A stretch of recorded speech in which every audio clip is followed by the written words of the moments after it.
যদি না থাকতো সমাজের শিকল, যদি বিধবার চোখে কেউ না ছুটত করুণা, তবে বিনোদিনী হতো আলোয় ভরা এক জীবন, নয় কোনো চোখের বালি। মহেন্দ্র বিভ্রান্ত হতো না, আশালতার ভালোবাসা থেকে মুখ ফেরাতো না। তার সম্পর্ক হতো স্বচ্ছ, দুজনেই দুজনের আলোতেই হতো আলোকিত। আশালতা কেবল স্ত্রী ছিল না, ছিল সম্মানিত অধিকার ভিত্তিক ভালোবাসার এক প্রতীক। না থাকতো অনুমতির অপেক্ষা।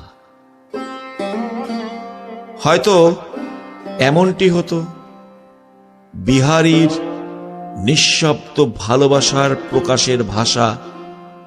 সে বলতো, আমি তোমায় চাই।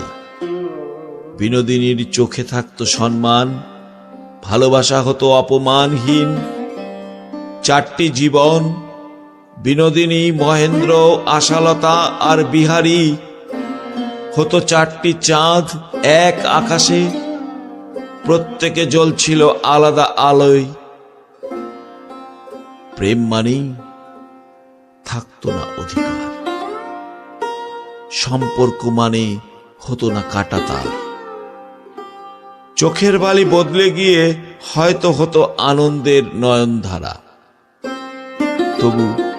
তবু সমাজের শিকল এখনো অটুট, আর আমরা এখনো তাকিয়ে থাকি।